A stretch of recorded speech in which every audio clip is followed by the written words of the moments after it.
everyone, and welcome to Nerfcast. This is Shawn.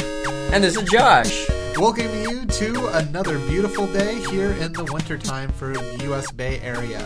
Yes, indeed. Sunny California's. So even though we don't have a lot of games going on, we do have a lot of news apparently trickling in from Hasbro and Nerf and a lot of Nerf blogs. Yeah, there's been a lot of stuff since our last podcast, and maybe even before this one comes out, there will be more news. But at the moment, the big thing is that the elite version of the Alpha Trooper has pretty much been confirmed by Hasbro. Yep, well, not directly by Hasbro. They're doing their lovely marketing model that they love to do so much, where they don't officially announce something until after it's come out, but all this information just kind of gets leaked, so everyone knows it's going to be coming out. So, yeah. Yeah, I think UK Nerf originally broke this story. And I mean, it's not, again, direct from Hasbro, but they had ads from Argos, which is a retailer. It's also a dog in Greek mythology. Yes. I'm pretty sure, like, Perseus' dog. Sure. There's only one person out there listening who's like, no, it's not Perseus, it's a dog. You dumbass. Yeah. It's an island. True. So that news was broke. I believe UK Nerf was where we first saw it. I don't know if they were the first people to break that news, but we saw it there. And there are actually pictures of it. Now, before that, there were some pictures on like a Chinese website that had a picture of the blaster. Always the best resource. And then it had them opening it up, and it had some internals, and it looked a bit suspect. And the reasoning was the internals looked different, but they still look like they might have some old Alpha Trooper stuff in there. I think the real thing for me was that it didn't say N-Strike Elite on anywhere. Yeah, if you look at the butt of the handle, it just says N-Strike. Mm-hmm. So this very easily could have been just someone doing a very nice paint job, giving it Alpha Trooper the Elite Series color scheme, which looks amazing, by the way. I love how it looks. But it could have been someone just painting at home. I mean, you see people online, YouTube, like Coop772 doing artwork for their blasters. They do an amazing job. Even Bazooka Fight from Tactical Tag had his long shot that people were just, oh my gosh, Elite long shot. And he's like, I just painted it, guys. Come on. The long shot's already blue. I added a white stripe, pretty much. I mean, it looked really good, but people were going nuts. As soon as they see anything blue, they're like, oh, Elite version. Even the Jolt, they rebranded the Jolt, brought it out blue, and people were like, oh, it's an Elite Jolt. I'm like, yes. No, it's the same Jolt. It's just blue. Don't hate. I bought two when I found them at Best Buy.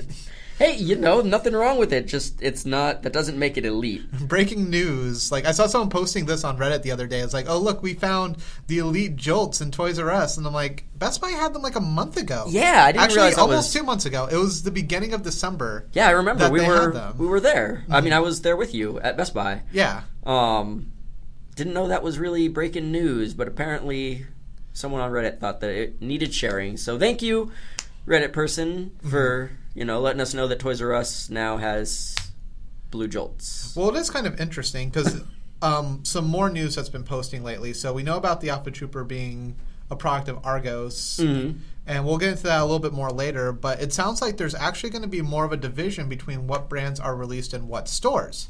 Right. So, Josh, do you remember what blog it was that was talking about it? The tag stuff is going to be... The Dart Tag series is going to be Toys R Us exclusive, it sounds like. Oh, yeah. Who? I don't even remember. Was it... Let's see. Was it My Last Dart or was it Basic Nerf? I think it was Basic Nerf. It was somebody. Might have been Basic Nerf who had the... he said he talked to someone. He has a contact somewhere. I don't think he said where his contact was. He just said he had a contact. But still, it's very... The letter he posted on his blog looked very official, so I wouldn't doubt Here we go. I'm pulling it up right now. Perfect. Let's see. He has in quotes, the Dart Tag line in the U.S. is exclusive to Toys R Us now.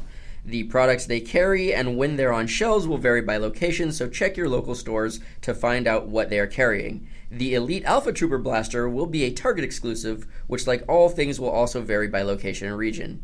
The Elite Pinpoint site was a promotion in the Malaysian markets, and there aren't yet plans to bring it here.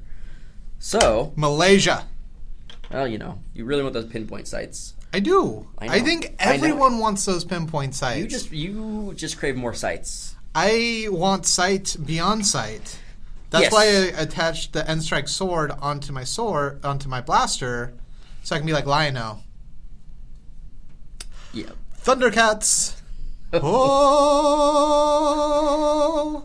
I like that. That was some good vibrato there. Yes. But yeah, that was from Basic Nerf's blog, so kudos to him for getting that information, making it available. Yeah. From an official source within the industry, too, so that's always something great to hear. I assume his source has to be at Nerf somewhere, or at Hasbro, because he talks about Toys R Us and Target, so obviously his contact isn't at Toys R Us and or Target. Yes. Because, like, I have friends who work at Target or Toys R Us and stuff like that, and they'll let me know, hey, this popped up in our inventory. Right. You should probably know about it. And I'm like, cool, bro. Thanks for the heads up. I appreciate it. But clearly this is from a level above that where they're talking about multiple stores and multiple retailers. Correct. Now, what's interesting is that they have once again, and not officially, but they have mentioned the Alpha Trooper as the Elite Alpha Trooper, which is just odd to me. It's really odd because I call it the Omega Trooper, and there we go. That should be the right name for it. I don't know. Wouldn't that mean it's the last version of the Alpha Trooper we're getting? Yes. The Omega Trooper. This is the definitive. It's the last one you need to win the fight. That's true. True that. Finish the fight. Halo Reach. It bugs me if they actually don't plan on renaming it. It's gonna kind of bug me. Yes. That everything else got a Elite overhaul and got renamed. Yes. See, I'm raising my arms right now because I'm waiting for him to say, "But the Raven." And I was about to say, except the Raven. Yes. Which does it actually say Elite on the side of the new Ravens? Yeah. Just says Raven. So, but it's not being packaged as an Elite Raven, is it? So Raven. God, I hate you sometimes. I know. I hate you so much Raven right Simone now. is a hilarious actress. And she lost a lot of weight, so good for her. But the Raven, it just says Raven on the package, changed color scheme. I can tell you working retail, that's a really scary thing to do for parents. Because you go into a toy store and say, my kid asked for the Raven for Christmas, the Nerf one. And the salespeople are like, we have two. And you have no idea if you want the blue one or the green one. So you're just picking a color, and then you find out one's better than the other one? Ugh. You know what? I don't even know. I haven't done any research on the Elite Raven. I assume that things are better in it, but I don't even know. I've been hearing sources. It sounds like they have a stronger motor in there. Stronger motor? That's what I would... Like I said, that makes sense to me, but I don't know. I haven't purchased one. I haven't seen one in person. I haven't taken it apart. Neither have I, because I bought two. And then I picked up a Strife, and I'm like, I don't want another big, bulky, bullpup design one, which isn't horrible. I definitely see its appeal. I just, for my play style. Right. I mean, if I'm going with that size, I'm going to get a Omega Trooper. Yeah, so I'm going to keep calling it that. Yeah, so the bizarre thing, I'm just looking up the Raven right now. I Omega. found the packaging. Yes. Boom. Doesn't say Elite on the Raven, just has the old Nerf. I don't even see N-Strike on it. Oh, no. It does say Elite right there in the front. Oh, it does? Boom. Elite on there, Elite on the packaging. So it basically didn't get a name change, but was rebranded as Elite. And that bugged me right there. But when they first started showing it, I was like, well, maybe there's no change to it. Maybe it's going to be like those jolts, you know. But clearly they've made some sort of changes internally, like they've done, hopefully, theoretically they're doing with the Alpha Trooper, and yet no change in name. Yeah. I mean, I think it'll definitely be easier to see right away if the Elite Alpha Trooper is going to be better or not. All you have to do is pull it open and say, is this a direct plunger system or a reverse plunger system? Oh, yeah. There's no questioning, is the motor stronger? How's it designed differently? Are the flywheels designed to grip better on Elite darts than regular streamlines? Right. You look in here and say, okay, it's a different system, so it's going to work different. Exactly. Yeah, so apparently that will be a Target exclusive and an Argos exclusive over in the UK, I believe. It's kind of interesting because I was trying to look up to see if Argos actually has a brand here in the US that they, like a pseudonym they sell under, and it doesn't seem like they do. So it must just be Hasbro making decisions to say these two lines are similar as far as retailers go. We're going to work through them. Or Target is just shelling out a bunch of money to get the best exclusives. Possible, too. Because, at least in my experience, whenever I go to Target, the prices are always lower, better stocked, more blasters. these stores fight for exclusives because it makes them money. Like, a lot of people were talking about, hey, it's a bad idea to make this Alpha Trooper Elite Series 1 Target exclusive or exclusive at all. Right. Just because wouldn't you sell more units by having them at every store possible? And the answer to that is no. If you're getting direct money from Target paying you to make this exclusive, you're guaranteed revenue, plus people are going to go to that store to buy it anyway. Yeah. It just makes sense. Yeah, exactly. Which is why it's interesting that the Dart Tag line is just going to Toys R Us. Because that's a whole series of blasters. That's a whole genre with special ammo, different blasters that's just going to be there. No, I'm really confused about that because there's some conflicting stuff regarding that. And I mean, maybe it's just hasn't been properly, like, there hasn't been a defining statement. But so Basic Nerf reported that Dart Tag stuff. My Last Dart also reported that at the Toy Fair thing, that Toys R Us was in charge of all the Dart Tag stuff. They're even going to be, I believe, running the Dart Tag tournaments. In My Last Dart's, like, third part of his Toy Fair London coverage mentioned one of the questions he asked was the fate of Dart Tag and Enforce? And the answer was Dart Tag will be pushed in every territory to encourage tournaments. But right before that, in his first one, let me see if I'm just going to pull this up so I can actually read things at the same time. He mentioned that they were in charge, that Toys R Us was in charge, and they were potentially pulling Dart Tag. Pulling as in, like, pulling it off the shelves, or? No, like, they weren't going to be hosting tournaments and things like this. Well, that's actually pretty strange to hear that Toys R Us would be managing these tournaments, because I've been very... Oh, I'll let you speak. So here we go. Dart Tag. Dart Tag Stinger will be Toys R Us exclusives. Because Toys R Us is in control of Dart Tag tournaments in the USA, because sales have dropped, they have stopped the tournaments due to lack of interest. The more they sell and see demand in Dart Tag, the more tournaments they will do. And then no new ranges and some other stuff about Dart Tag. Dart Tag UK, Dart Tag tournaments, inline pair. So I don't know. He says stuff about, like, oh, they're not doing tournaments, but now they're like, oh, we want to do Dart Tag everywhere. So what it breaks down to is who would be running these tournaments? Would it be Toys R Us or would it be Hasbro? See, that's where my sort of confusion lies, is are they just giving the rights to run Dart Tag tournaments to different retailers in different, like, countries? Because it sounds like there's a Dart Tag UK and there's a Dart Tag for the US, and the US one is being run by Toys R Us at the moment. Which is really weird because Toys R Us is not, its business model is kind of becoming more difficult to maintain as time goes on. Yeah. As far as toys go, bigger stores like, say, for example, Walmart, Target, your superstores, where people are being driven to those stores for clothing shopping, food shopping, will buy their toys there as well, just out of convenience and at a lower price.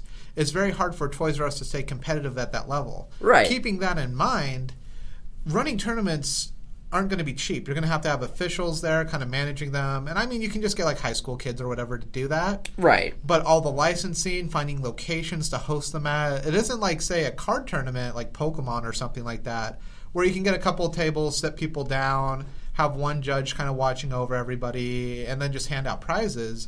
You're assuming that there are going to be arenas, places to play. And I can tell you, Josh and me, from running our own Nerf Wars, Josh and I, sorry, proper grammar. There we go. There's not always going to be good locations right around you. If you dig around enough, you can find them. But if you're talking on an official level, say a like sanctioned tournament by Toys R Us, you can't just go to a school and start playing. You're going to have to work through proper channels to get all of that worked out, make sure all your insurance and liable is taken care of, because you're a big company. People are going to be looking at you for money. Yeah. Maybe if you're just a couple guys playing, no one's going to try and sue you for a bunch of money. One kid gets hurt, that's, unless you're signing waivers and like paying for insurance for these games, someone's going to get sued.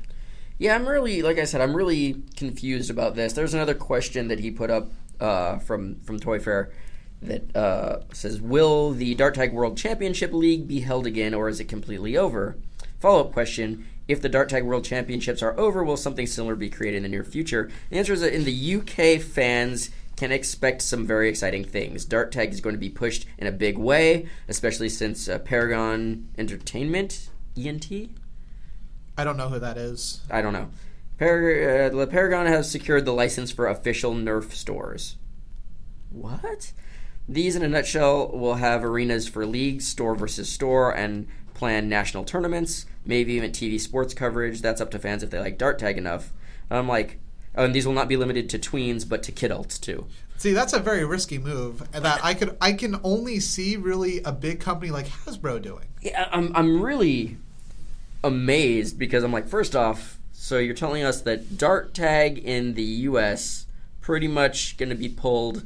Toys R Us is running it all, so unless they see sales, they're not going to bother running tournaments. But then you have a world championship in the UK, dart tag, which is being run by this Paragon, that is going to... They've secured a license for official Nerf stores. Which, to me, is kind of crazy to think about, because I like the idea... No, that sounds awesome. Being an enthusiast I am, going down to a store, talking shop with someone, talking about... These are individuals who are probably going to be very interested in modding. It's kind of like when you go to a GameStop, you usually find people who are interested in video games and have a lot of interest in the whole scene and environment. What? Sorry. I'm shaking my head and going crazy over here. So I clicked on My Last Dart, and this is a blog that just sort of recently came to my attention. Mm-hmm. Yeah, they popped up on the radar very quickly. Yeah. Definitely the UK Toy Fair he attended, he got a lot of exclusive information from this, so... Thanks to him for that. Yeah, we appreciate that. In that post, where he's talking about official Nerf stores, he had a little link. So I clicked on it, and an earlier blog post that he posted back in December has official UK Nerf stores in 2013. And I'm just looking at it right here, and first off, it looks kind of kick-ass. Like, they've got just tons of Nerf stuff and, like, a place to play that just looks pretty insane, honestly. Like, there's a cafe. I don't know if this is all... So what we'll do is we'll go ahead and link to these pictures in the blog for this podcast, so that way you guys can check it out, too, afterwards or beforehand if you want to take a look. Yeah, so it sounds like Paragon Entertainment entered a licensing agreement with Hasbro to open a range of official Nerf stores throughout the UK, Europe, and South Africa. South Africa. And see, that was why. See, I was looking at it like, this is really cool. I started shaking my head and doing this weird thing, which you guys can't see right now, but I'm just making this face. And Shawn was looking at me like, "What did you find?" I read South Africa and was just like, "Really? Is there a huge nerfing presence in South Africa?" Are we sure those aren't real guns they're talking about? I'm like, are the warlords going to take all the Nerf guns from the children of Africa? I think the last thing they want to do is, this is going to sound messed up, so there's a big blood diamond industry in Africa where kids are being forced to mine. It's horrible. It's bad. But from the bad man's perspective, do you really want those kids playing with Nerf guns and figuring out how to learn combat and strategy? There's going to be revolts. And you know what? This is good. Hasbro is going to fix Africa. There we go. They're going to fix it. So, I mean, I'm just looking at, like I said, some of these pictures. And he said that, again, this is all My Last Darts reporting. Uh-huh. He called Paragon press offices and got some info, as well as some of these photos. So, Quest for Adventure Extreme is an indoor arena with 17-meter scaling ropes across 4 floors. 4 floors! I mean, what kind of budget are we looking at here for Nerf stuff? And why is there not a place in the U.S. that is doing anything like this? This is crazy. I'm moving to the UK, guys. Forget Bay Area Nerf. Clearly, there's something else. I mean, obviously, all these promotional photos. If we go to England, it's an island surrounded by water. There's going to be a bay there, and we can make it work. That's right. We'll still call ourselves Bay Area Nerf. Dude, this looks awesome. No, yeah, we'll definitely show these. We'll show these. This is ridiculous. I mean, people are. This is all set up. Yeah. It looks like most of this is set up. This quest place, and there's a opening. I mean, it looks ridiculous. Okay, the best thing though, I'm going to pull and show to Josh. Mm-hmm. The font for the outside. Yep. Looks like the DuckTales.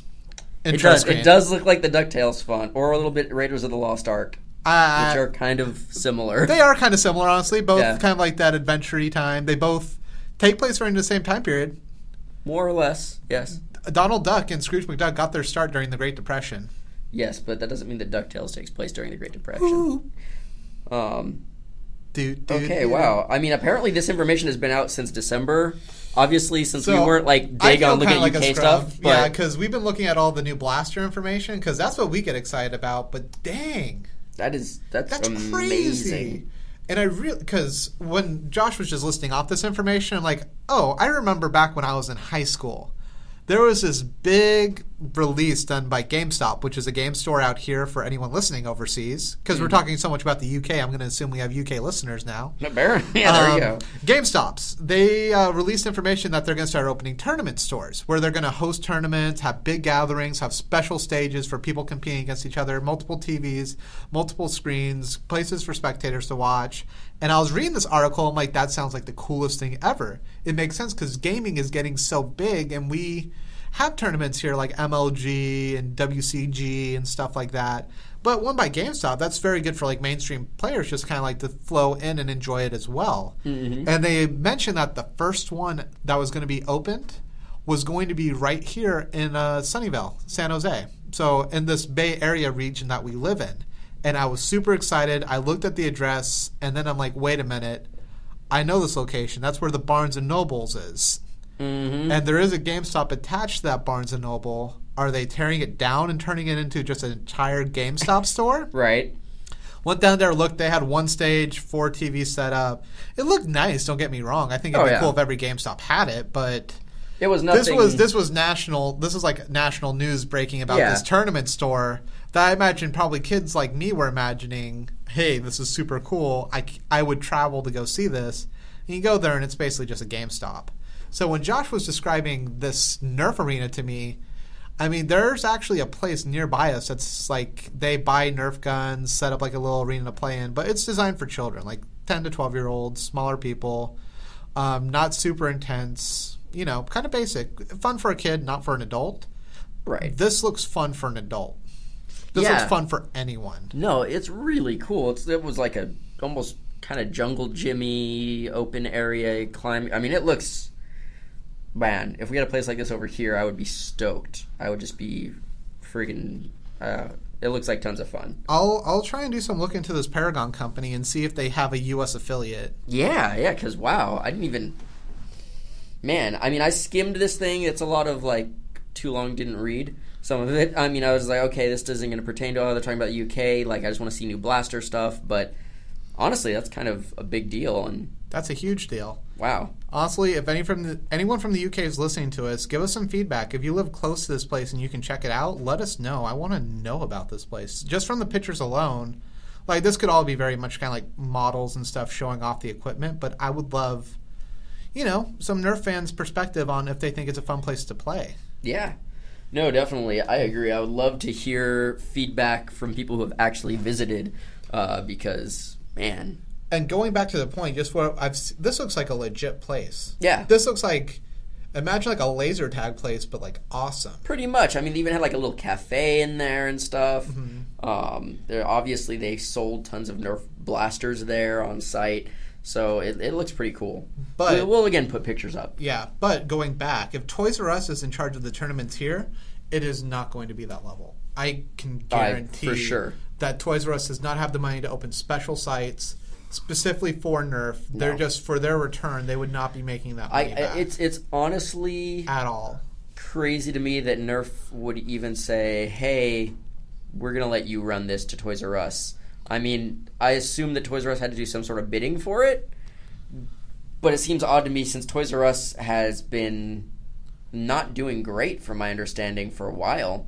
Well, their prices are higher. They have a hard time retaining some of their employees, you know. Oh, yeah. I mean, it's very much, it's the same model you see with a lot of retailers. So it's not, I'm not going to poo-poo Toys R Us. I like their store. Oh, I like their store. It's just more... looking at the resources they have, looking at the size of their business, they aren't equipped to handle the same level that we're seeing in the UK with these Quest places. Yeah. I mean, I guess we'll have to wait and see, too. Like a Target or a Walmart, they would have the resources, at least, to kind of follow through on this. I mean, obviously, well, let's also put this out there, is that obviously Target has paid to have the Alpha Trooper, the elite version of the Alpha Trooper, mind you. And so far, I don't think anybody else has any exclusive elite blasters.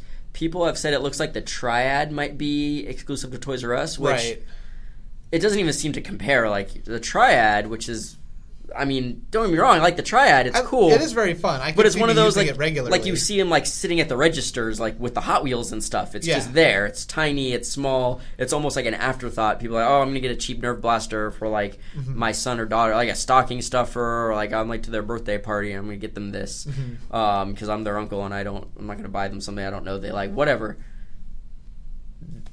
Target is getting the Alpha Trooper, and I know they all used to have an exclusive blaster.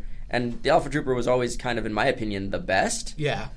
But, I mean, between Walmart, Target, and Toys R Us over here in the U.S., really the only one that we've heard officially say, yeah, this is going to be exclusive is Target. Yeah. And they're going to have the Alpha Trooper. I guess also they just said the Dart Tag will be exclusive to Toys R Us since they're running things. So what is Walmart going to get then? Are they going to get an Elite version of the Spectre?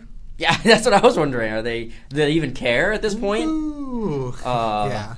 But I guess thematically, Toys R Us does make sense to run the tournament since they focus just on toys. It makes sense. I mean, I just questioned the amount of money they're going to be able to put into it. Yeah, because this is an investment. Yeah, honestly. Someone has to look at this and say, I think we can make money off of this, but it's going to cost a lot of capital to set everything up. Right. Buy all this equipment, the space, the land, the blasters. And granted, you can sell blasters for a premium there and make money. Like, I could see you easily taking, like, say, so let's say the Alpha Trooper is probably not going to be this cheap. It's $20.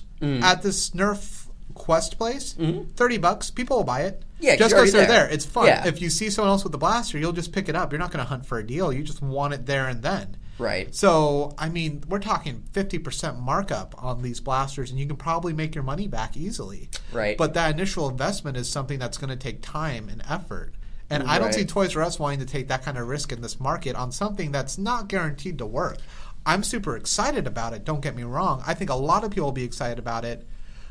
But businesses like risk, but they like to see something that has projected profits in the nearby future, too. Yeah, well, I think the thing is with the Dart Tag, I don't know that they really...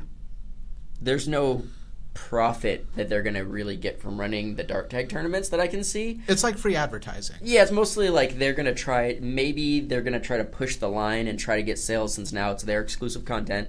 Like, cool, we've got all the Dart Tag stuff. If we try to ramp up some of this Dart Tag or our Dart Tag tournaments that we have and getting into like a national Dart Tag championship, and we can advertise in our stores like, hey, kids, be part of the Nerf Dart Tag blah, blah, blah tournament. And then people will go, oh, cool, well, I'm going to, I guess, buy a Dart Tag blaster and try to get a group of friends together. And, you know, maybe they're going to go that route and just try to make money with what they have exclusive while not making a whole lot of money on... You know what this reminds me of? The Wizard. Mr. Wizard? No, it was a show. It was not a show, sorry. It was a movie back in the day where it had... Yeah. Yeah, the kid from The Wonder Savage. Years. Yeah. Yeah, Savage. Fred Savage or Ben Savage? Yeah, one of them. One of them was from Boy Meets World. The other one was from Wonder Years. Basically the same show. Anyway, it seems very much like that, where it's just you're generating hype about something that's popular. And in the movie, It makes sense. It seems like, oh, this is super exciting. But at the same time, it's kind of like you're renting out space in this huge area, have this huge stage, all these kids coming in from around the world to play. You're not charging an entrance fee. Yeah, well, yeah, I mean, this is a movie we're talking about as well. Yeah, but, I mean, it is kind of that 90s mentality where you would see stuff like, for example, Beyblades. Beyblades is basically battle tops. They have, like, metal things. There's this anime series. It got huge in Japan and came over here. Battle tops have been kind of a thing for decades, but they kind of made it cool again. Yeah. And online on YouTube, there's actually a video of the World Championships for Beyblade. And these kids would come in and just with their like little Beyblade things, spin them around, fight them and stuff like that. The host was actually one of the kids from Are You Afraid of the Dark, a Nickelodeon show. Wow, yeah. Yeah, so I'm like, I haven't seen that dude in years. He's doing Beyblade tournaments, that's why. And it was kind of like, that's how, in my head, I would see Toys R Us running this. More like kind of like once a year you have a tournament where whatever kids come will just enter, and you can say it's worldwide or whatever, but it's kind of like... Kids in the area will show up and play. Yeah. The kids, you'll ask them how you won. It's like, I put a lot of thought into how to build my Beyblade. Like, a kid response. Well, yeah, I mean, that's the thing. I think that also, if Toys R Us does do Dart Tag stuff, they're going to be exclusively for kids. Yeah. It's not going to be like apparently this quest place, which sounds like it might Most allow... of the pictures you showed me look like adults. Yeah, there were a lot of kids there, but there were some adults too. I don't know how much, adults will be able to participate or where they'll go. It doesn't matter to me because I'm only 5'2", so I just shave and I can get in. But, It's got to be nice, Josh. You get to play all the Nerf. I just have to deal with my height to get the ladies. Yeah, that's true. Yeah. Yeah, well, we'll see. I mean, I remember watching a YouTube video of the national championship for dart tag, or maybe it was world tournament, I don't remember, from last year or the year before, I don't remember. I just found a random video on YouTube and it was like Nerf dart tag championships, and it was like one of those inflatable looking like arenas almost with netting on it and some inflatable things for people to hide behind, and there were a couple of guys that were referees, and it was just kids to like maybe teenagers. Get like just some shooting each other 15, with darts. 16-year-olds. And there were like probably 3 or 4 different teams that came in, and apparently they like made, quote unquote, made the championships or whatever. So I don't know if there was actually some sort of process where they were in big towns in the cities going around like, oh, these are the qualifiers and we're gonna have a big championship. It just seemed like, yeah, it had a little bit of, they had some people there, but it wasn't huge. Well, I guess that's something to keep in mind, too. America's kind of big. There are true. a lot of cities around here. Yeah. So if you're talking UK... South Africa. Just want to put that out there. Okay, that's a good point. Africa is kind of a big continent. I don't understand why they would put one there. I didn't know that. I mean, maybe they are selling a lot of Nerf guns in South Africa. But it doesn't make sense. So. Where are they getting them from? Singapore? I don't know. Because when you read these blogs online, I see okay, there's us over here in the U.S. We have I see there's our scene in California. Basic Nerf is in Southern California. Yes. Holding down the fort there. Good job, Basic Nerf. Yep. We see what is it? Drac and Bobo Lobo. Bobo. I can spell your name. I'm sorry I can't say it properly. There are too many O's. O's. Bobo Lolo. Why you make fun of my studying? All of them. They're over in the south. Yeah. And then Coop and I mean we're all over. We're all over the United States. I gotcha. I see what you're going for. But then you go overseas, you have Australia, you have Singapore, you have just like Asia in general. Yeah. Actually, that's mean because Asia's kind of big too. No, all these places are big. I'm not saying you have not. these kind of like little hubs, these metros where people get into Nerf. Right. Not once have I ever heard anyone mention that's South what I was gonna Africa say, as like a bastion, like big on or that not, continent for playing Nerf. I've never heard of any South African Nerf league or a lot of people playing Nerf in South Africa. So I am blown away by the fact that they're like, we're gonna put one of these places in South Africa. Okay, I mean, got it. They're gonna put rocks in vuvuzelas. Sure. That's dart tag. Well, I mean, it's not even going to be exclusively dart tag, I don't think. That's a didgeridoo. Sounds good to me. Yes. It just said the official Nerf stores, but they will also be hosting dart tag stuff, because it makes sense. If they're going to build an entire arena, you might as well host your dart tag tournaments there. But I'm pretty sure I saw blasters that were non-dart tag there as well. Yeah. So it looks like it's just going to be like a Nerf If you have an arena, place. yeah. The tricky thing I'm thinking about right now is blasters, whatever. If they break down or get used too much, you just get new ones. Maybe you just bring your own. I mean, they're obviously selling them there, so it might be like, hey, bring your own blaster and play. Here's the part that gets complicated for me, darts. So laser tag, it's easy. You're just using light. You don't have to worry about ammo going everywhere. Mm-hmm. With darts, you don't know who you're playing with. You don't know who's picking up your stuff. Yeah, I don't even know. I mean, it could be kind of like paintball where they don't let you come in with your own paint or air or whatever you use for paintball. Yeah. You kind of have to bring your you have to use whatever's on site and pay a rental fee for it. Yeah, some that would make do the most sense, but then that's a lot of money on darts.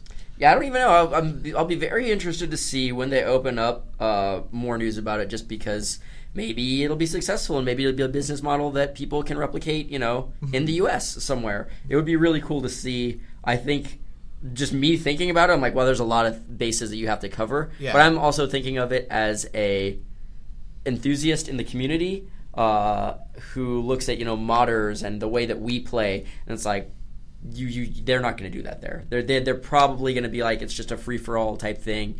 Kids mostly come. They'll let adults in, but they're not going to be playing games the way that we play games, the way that other people that play stock games but that are more adult-oriented probably play, or people that definitely play in the NIC. Obviously, probably not going to be their target audience for a place like this. Yeah, and that's a little bit of a disappointment because you see adults playing laser tag and stuff like that, and that's the closest thing I can think of modeling this business after, a laser tag place where you might have an arcade to play games, right? An area to have parties, throw a pizza party for your kids. Yeah. But stuff like, okay, can you bring your blasters in?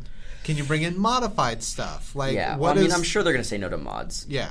That's just kind of right out. But then they're affiliated with Hasbro, and Hasbro officially doesn't support any modifications to Nerf blasters. So. But at the same time, if you're bringing in your own gear, are they going to open up every single blaster or fire it? That's a good point. I don't know if you'll be allowed. I mean, it's weird because, like you said, do you rent blasters there? Do you bring in your own blasters? They obviously sell them there. Mm-hmm. Or is it a come play with our blasters and have fun, but then when you're leaving, think about buying blasters so you can play at home with your friends all the time type deal. I mean, I don't know. We'll obviously see.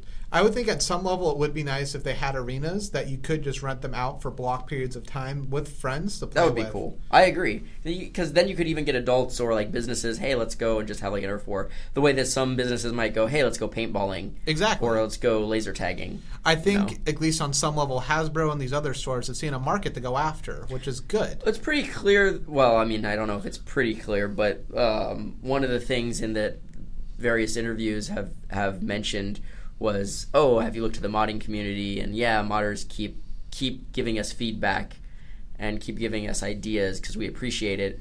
Now, of course, they're not going to say, no, we hate you. Yeah. Because that's a huge...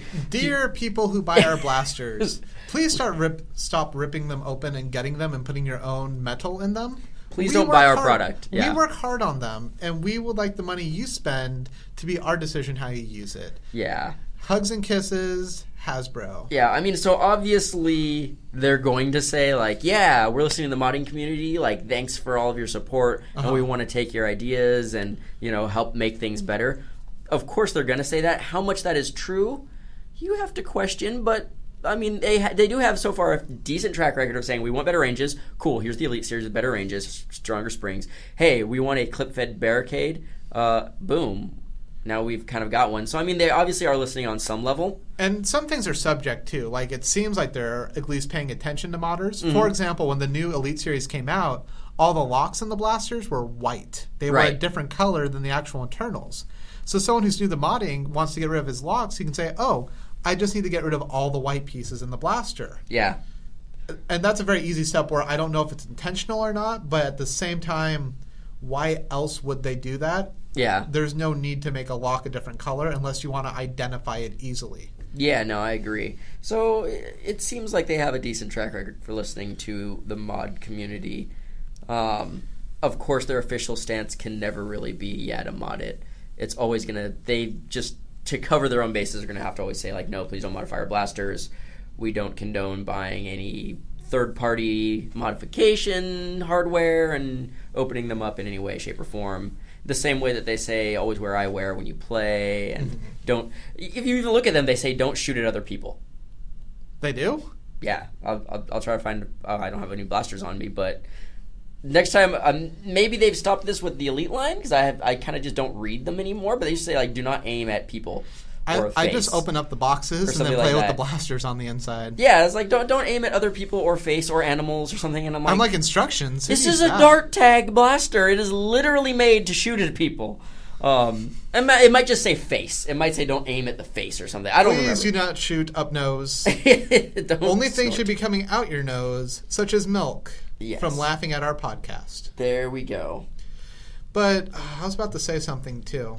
The best way to counter, basically, modders is to make your blaster so good people won't want to mod them. Right. For example, the air restrictor mod, it wasn't super hard to do to remove an air restrictor in a blaster, but I feel nowadays, at least from personal testing, removing the air restrictor doesn't help that much with the new Elite Series. Yeah, their air restrictor technology has gotten to the point where really it's not restricting. Once you have a dart in, it's pretty much almost allowing great airflow to the point where we've taken them out and done tests, and it's been a few feet at most difference, you know? Which is always nice, but then at the same time, it's rougher on your blaster, so you're not getting the same lifespan out of it. Yeah, do I want to accidentally dry fire my blaster and potentially break it relatively quickly, or be able to dry fire it and who cares, because I have all the air restrictors in, and it performs really, like I said, if it's 2 to 5, even 5 feet difference, is it really that big of a deal in the middle of a Nerf war? Like, I could take a couple steps and be that much closer to you. Yeah. You know, it's.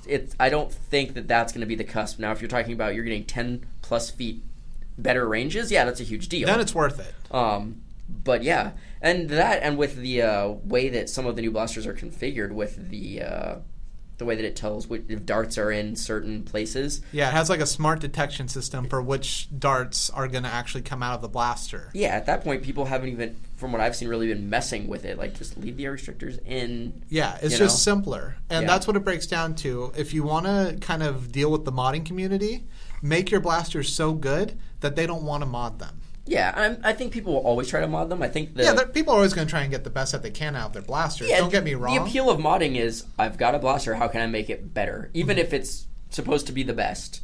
And I mean, that's why people just obviously start making homemades and things like that, because it's like they do push blasters to the limit and go, I can't get any more out of this, but I want to, so I'm going to build my own blaster. I'm going to build my own, yeah. And here's what it breaks down to. If you make blasters so good that there's not much to do for mods, but people still want to customize their blaster because they like it, simple trick, Hasbro. All you have to do, release attachments you can give the blasters. Take a note from Call of Duty and all these other games where you can say attach a scope, attach a shotgun attachment on the bottom. Do all these different things to modify your blaster so it behaves a little bit differently. That is easy money for you guys. Going back to the pinpoint sites, which I want so badly, but apparently, as far as it sounds for now, only going to be in the Malaysian market. Yeah, I honestly don't know why Nerf, and here's something, okay, let's just sort of tie all this together. Instead of doing what sort of we think they should be doing, which is release accessories, release stocks that you can buy by themselves, because right now there's only really one stock you can get, right? It's the one that comes with the Retaliator. That's it. And like, I have the older blaster stocks. Yeah, the older blaster stocks. Like, everybody's like, oh, I have to buy this blaster to get it, or I have to buy a Super Soaker to get this. Dude, just start releasing different stocks that do different things. Some of them will hold darts, some of them will hold clips, like the Long Strike one does, but that's not compatible with other things. Make one that's compatible, that holds extra magazines.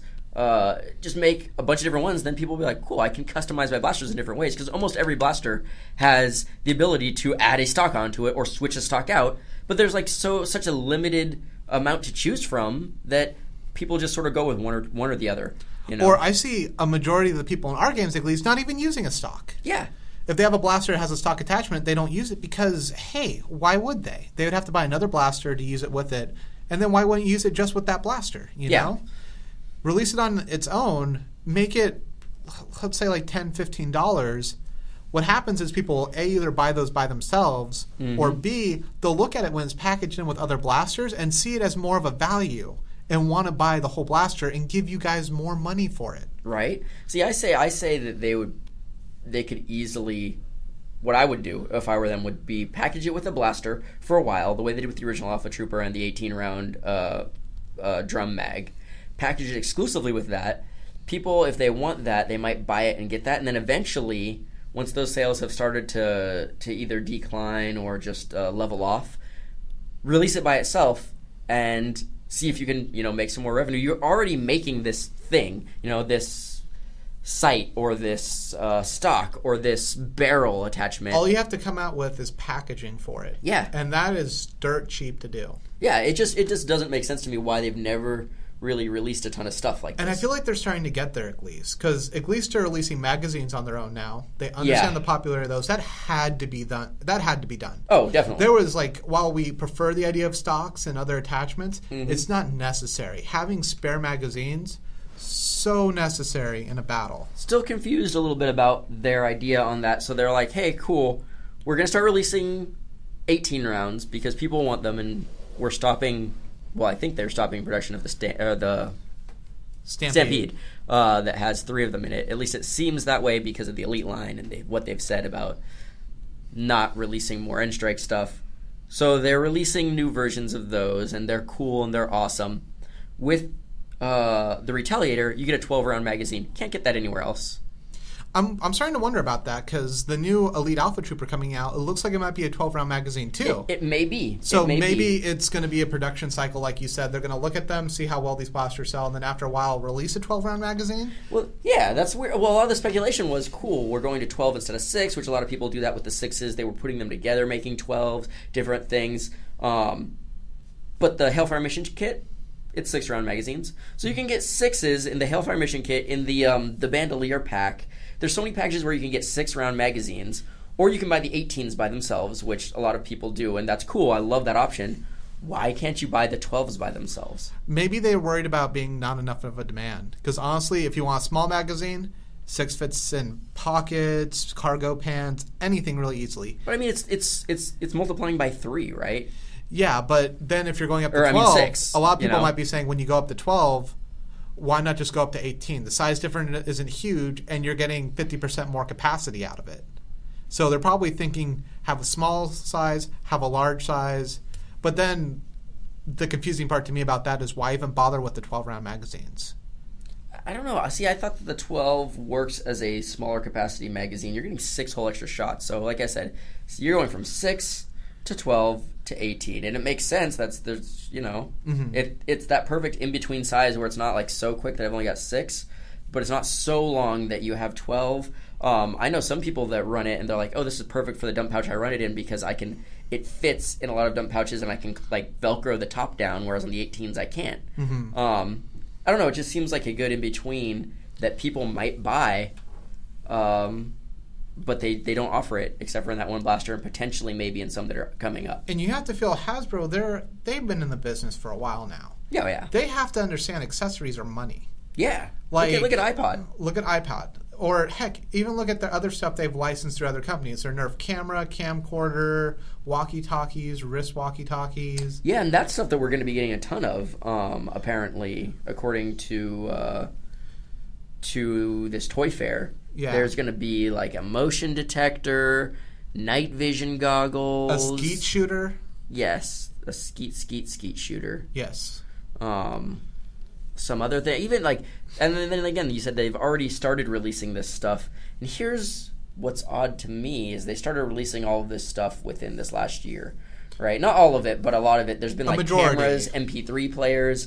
There's been these mobile covers where it's just like a wall that has like a little window you can open up and shoot through. All of them have the old colors for Nerf N-Strike, where it's that orange. And even the new packaging for some of this new stuff, like the night vision goggles and it's yellow and orange still. It's still yellow and orange, and they're like, oh, everything's going to be elite and it's going to be blue. I have to wonder I think I've mentioned this before too, how long the production cycle is on their blasters and their accessories, because it almost seems like the Elite series, the transition was going on by maybe another team inside Hasbro, and it sounds like they contract either Argos or another company to do a lot of these accessories, and they're not privy to this information. Right. So by the time the Elite series comes out, it's like, whoa, we've been making orange and yellow stuff for like a year now, and we have to release it, and it doesn't match up. Right.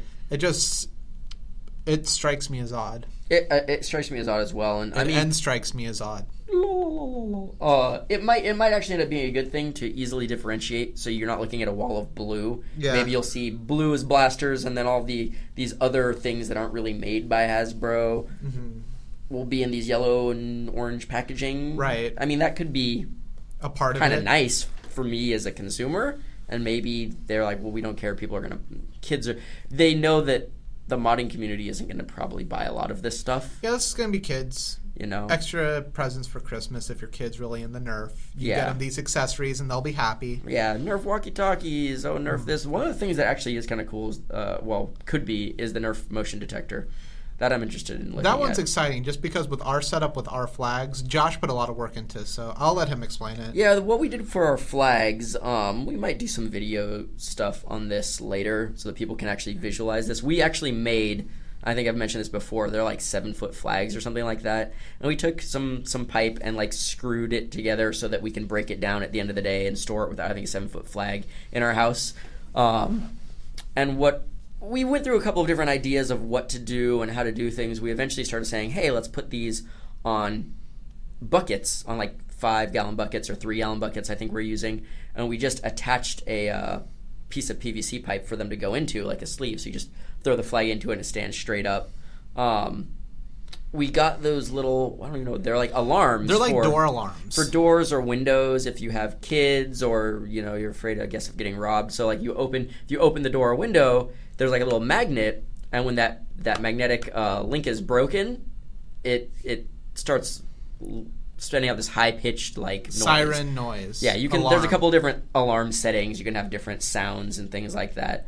So we set it up. Basically, we did a bunch of more modification to it, like not to it itself, but we got like stronger magnets so that it would work through some of the plastic and things like that.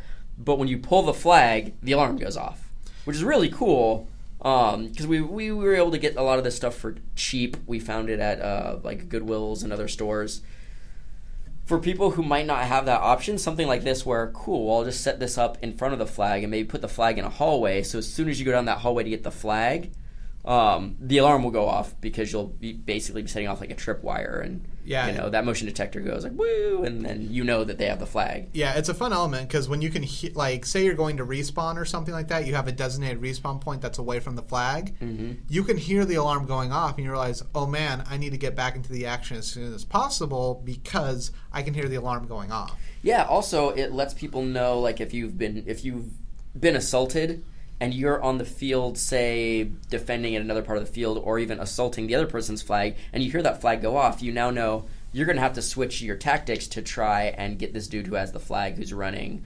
Or the people who are now defending their base might be like, cool, we have to like make sure to protect this guy that's coming in. It makes everybody sort of aware of what's going on in the game. Mm-hmm. In the same way that a lot of video games might have like an announcer, like the intelligence has been taken. Yeah, that sort of thing. So it's cool, and I think that is one of the better products, or better sounding products. I mean, we'd have to actually get it and see. It might be crappy too. It could be, but it's definitely a step in the right direction. I agree. If you come out with a bad product but see it sells well and people complain about it, all that should tell you is, hey, we can make a better version of it, sell it all over again. There's a market for it. We just need to improve it. Yeah, like some of these things make sense. The like target skeet shooter thing, I mean, whatever. Kids it could that be are fun lonely for a kid, Yeah. The walkie-talkies, I mean, it makes sense. I'm sure they're going to be cheap, but if I were like, a kid, like 5 or 10, my parents aren't going to go buy me like legit, like expensive like walkie-talkies. Cobra brand walkie-talkies or anything like that. Hey, these, perfect. They're Nerf brand. They'll work well enough probably. I think the new ones even have a little headset you can wear, too. They might. I mean, these are good ideas. These things make sense in Nerf War. Stuff like the night vision goggles. Now, I understand where they're coming from. Night vision goggles seem like, kids will want night vision goggles. And they probably will, don't get me wrong. Yeah. But realistically, when are you going to use night vision goggles when playing Nerf? Even kids. You're out during the day. I know some people who play humans versus zombies at night. Yeah, but these night vision goggles aren't going to be that good. They're not going to be that good, plus they're probably designed for a kid's head. Right. I mean, these are definitely for kids, and it's just to sell toys. Yes. So, but again, I guess it's like, what are you going to do? Be like going around your house at night pretending? Because if you have a lot of parents aren't going to allow their kids out at nighttime to go play with Nerf guns in the middle of the road. Yeah. I'm sure that you won't get by a car or, I think it's more just to let kids pretend. Like they could wear them and not turn them on, or if they go, say, on camping trips with Boy Scouts or something like that. Right. Night vision goggles would be a cool little toy to bring along, Yeah, it's one of those, I don't see it being as useful as some of these other products. Yeah. Or more back to the original point, having accessories that directly relate to the Nerf blasters. Yes. Like scopes, rails, stocks. Yeah, basically just, they have this whole railing system where they're like, we've got tactical rails. Cool, there's almost nothing I can put on those. Yeah. I mean, there's a couple of things that are, like you said, exclusively from other blasters. Mm-hmm. And that's it. Like I was looking at, Coop modified a blaster recently. He calls it the Strife Fly, I believe. Yeah, I know. It's the one where he has like the long shot butt of the handle, then it's like a strife, and then he attached the rough cut to the end of it. Like I think almost anyone will agree, having say like something the size of a triad, but acting like a rough cut that attaches to the bottom rail of a blaster would be really cool, just as a one-shot last-ditch effort. Yeah. Yeah, and it's kind of like suggestions like that are what I want to hear more of, that Nerf is taking into account. Not necessarily, you should do this. Cool, we're listening to you. More like, this attachment's cool. Yes, we heard you say that attachment now exists. Dude, even give us something like an under-barrel launcher of some kind. Yeah. You know, they have all these tactical rails underneath, and the only thing you can really put on there are the Handles? vertical grips. Yeah. Give us a little, even if it doesn't shoot very far, it's just a cool idea. Or have it be pump activated, like something that shoots a big old like Nerf rocket, like a Titan rocket or something like that, from under the barrel. Like, yeah, the ranges might suck, but that's something that modders might enjoy. Going like, cool, can I mod this? We've already done a lot of Master Keys stuff and like under barrel blasters. And kids would of course go like, oh, this is cool. This is Call of Duty. Like, I have an under barrel shotgun, or I have an under barrel this grenade launcher. It's ideas like that I think Nerf could just make money on, because I've already bought a blaster. This is an accessory for that blaster that will make it better or cooler or whatever, without you just basically buying another blaster and going, you can really only use one or two of these at once. Yeah. You know? So not necessarily going back to the original point, not necessarily talking to these modders and saying, we've made it so good, there's nothing left you can do, but saying, here are new avenues we're giving you to customize your weapon so you feel like you have a different weapon than what other people have.